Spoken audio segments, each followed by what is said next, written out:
Hindi ka makakapaniwala na ang pinakabatang general ng Pilipinas ay hindi naging bayani sa sariling probinsya. Sa gulang na 20, habang ang karamihan ay naglalaro pa lamang ng trabaho at pag-ibig, si Manuel Tinio Ibundok ay nangunguna na sa isang hukbo, sumasalakay sa mga kuta ng Kastila at pinagkakatiwalaan mismo ni General Emilio Aguinaldo.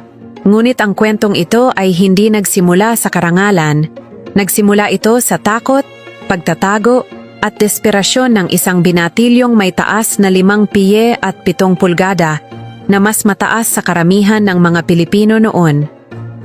Ang simula ng digmaan, Abril 1896. Si Manuel Tinio, 18 taong gulang lamang ay sumali sa katipunan. Hindi dahil sa ninuno niyang insik na naging pinakaunang middleman ng tobacco monopoly. Hindi dahil sa pamilyang Tinio na siyang pinakamayaman sa buong Nueva Ecija. Sumali siya dahil nakita niya ang korupsyon ng alkalde mayor na kinontra mismo ng kanyang ama, si Kabesang Marianong Pulang Buhok. Kahit na namatay ang ama niya ng 12 anyos pa lamang siya. Sa loob ng 3 buwan, nag-organisa na si Manuel ng sariling kumpanya, mga kaibigan, kamag-anak at mga tenant, mga teenager, lahat. At noong Setyembre 2, 1896, kasama ang 500 lalaki, sinalakay nila ang San Isidro. May musikong bumbong pa, 100 riplelang laban sa mga Kastila saka sa tribunal. Namatay ang commander ng Guardia Civiles sa unang araw. Ngunit dumating ang 200 pang Spanish reinforcements. Talo sila. 60 ang patay na Pilipino. Ang pagtatago. Hindi ordinaryong pagtatago ang ginawa ni Tinio. Tinugis siya ng mga Kastila ng walang tigil dahil sa taas niya. Literal na nangunguna siya sa mga umaatake. Nagtago siya sa likhab. Dumating ang mga kazadores. Tumakas siya pabalik sa San Isidro. Lumipat sa Calaba, sa Alua, sa Santo Cristo.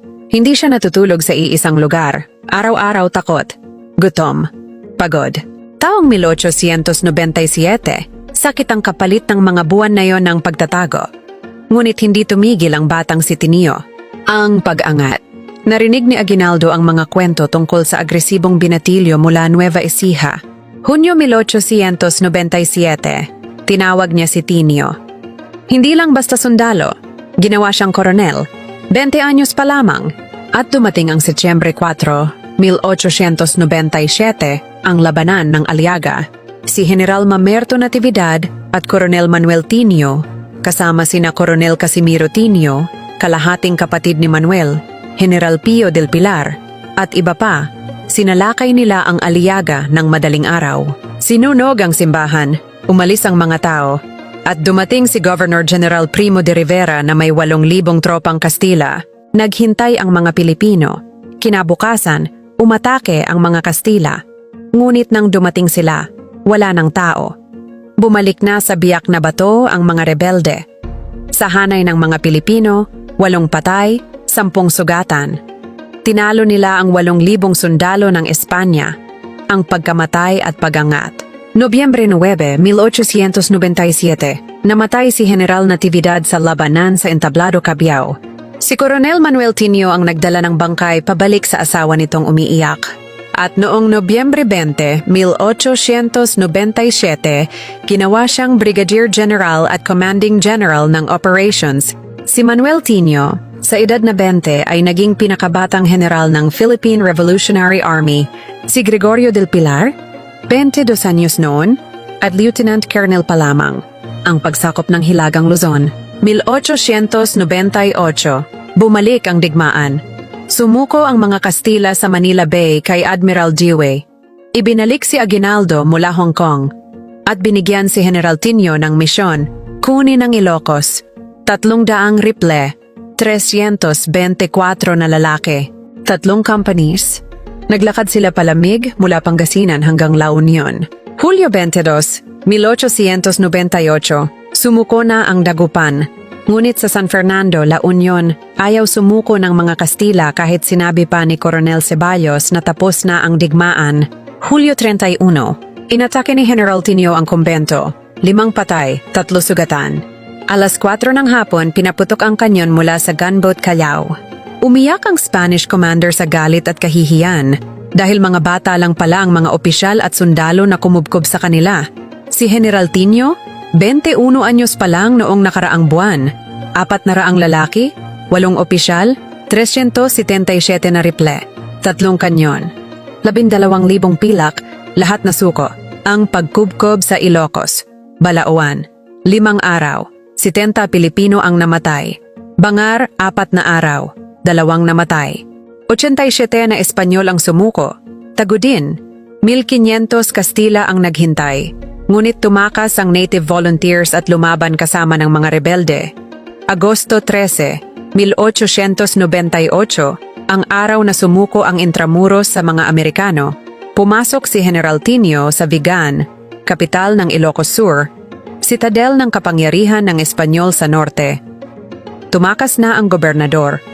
Tumakas ang mga pare. Tumakas ang mga Kastila. Ipinahuli ni Tino ang mga Espanyol sa kanyang kapatid na si Casimiro, na tinatawag na Kapitan Beyrong, na may 600 kabayo. Agosto 17, naabot nila ang Lawag.